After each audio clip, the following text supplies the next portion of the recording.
Prince Harry expects recognition for Prince Archie and Princess Lilibet. In his heart, Prince Harry knew for the best part of a month that he was going to be at his father's coronation. A trusted former equerry, who is one of the very few still on good terms with both Harry and Prince William, was made aware of Harry's plans at the beginning of last month. What Harry has been describing as an in-and-out job, the flyby visit, will not allow him to catch up with that one-time inner core of UK-based friends, which now numbers only around 6 people.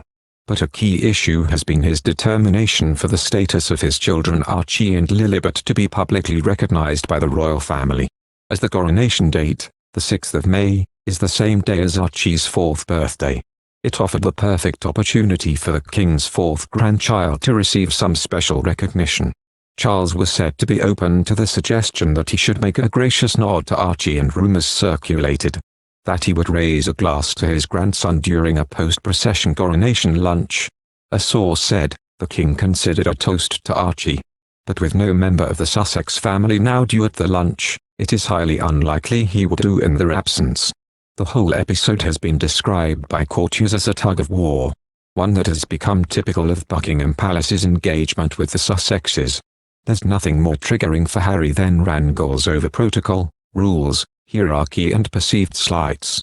Other discussion topics have included Buckingham Palace balcony positions, as well as guidance that stops young children being in Westminster Abbey. The King's aides have stuck firmly behind the protocol that only working members of the royal family should appear on the balcony in front of crowds. Thus no space for Harry or Prince Andrew for that matter. Friends of Harry, though, point out that after the late Queen's coronation, she had both Charles and Anne on the balcony.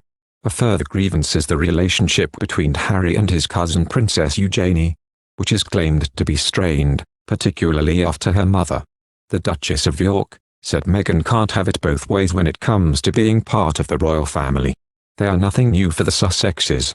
There were misunderstandings over who sits where at a West London dinner party when Harry and Meghan were dating in 2016. There was similar awkwardness at a London dinner hosted by Jack Mann, a polo-playing friend of Harry's.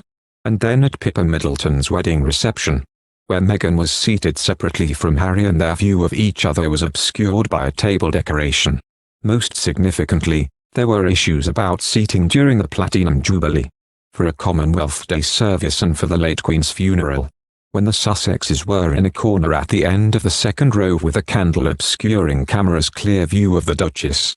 All this might explain why Harry has allocated just 36 hours to his trip, which will be facilitated by a Cessna private jet which he's thought to use from Luton Airport.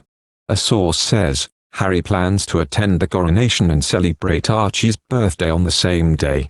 The flight back to Los Angeles takes roughly 10 hours, which means he'll be with his family by 5 p.m., have a birthday supper with Archie and kiss him goodnight. Prince Harry is focused on being the best father possible to Archie Harrison and Lilibet Diana. The Duke of Sussex opened up about fatherhood in an intimate conversation with Dr. Gabor Mate on Saturday to discuss his memoir Spare. During the virtual book event, Mate, an expert who specializes in trauma, addiction, stress, and childhood development, referenced a few passages in his book where Harry revisited times during his childhood, when he wished his father King Charles and grandmother Queen Elizabeth had been more physically affectionate. Mate asked Harry how the lack of physical contact has shaped his parenting philosophy today. It leaves me in the position how as a father, I have 2 kids of my own, making sure that I smother them with love and affection. Prince Harry said, joking that he doesn't smother them to the point that they are trying to get away, but in the sense that I as a father feel a huge responsibility to ensure that I don't pass on any traumas or negative experiences I've had, he continued. And that's work, that's putting in the work, and daily, being conscious of my behavior, of my reactions to both of my kids. And there are times when I catch myself in a moment when I should be smothering them with that love, and in that moment, I might not be, reminding myself, too. I wouldn't have been as aware of it had I not done the therapy and work that I've done. I don't know what the impact will be, but I imagine the result would be similar. Harry said of his young son and daughter, who he shares with wife Meghan. That's why, again, I'm grateful to have been able to change my environment. which I fully appreciate that not everyone can do, because it comes down to resource," he continued, referencing his family's move from the UK to California after he and Meghan stepped back from their royal roles in early 2020. Thank you for watching. If you like our video, would you please help us like, share and subscribe our channel. Wish you happy to see our videos. Thank you very much.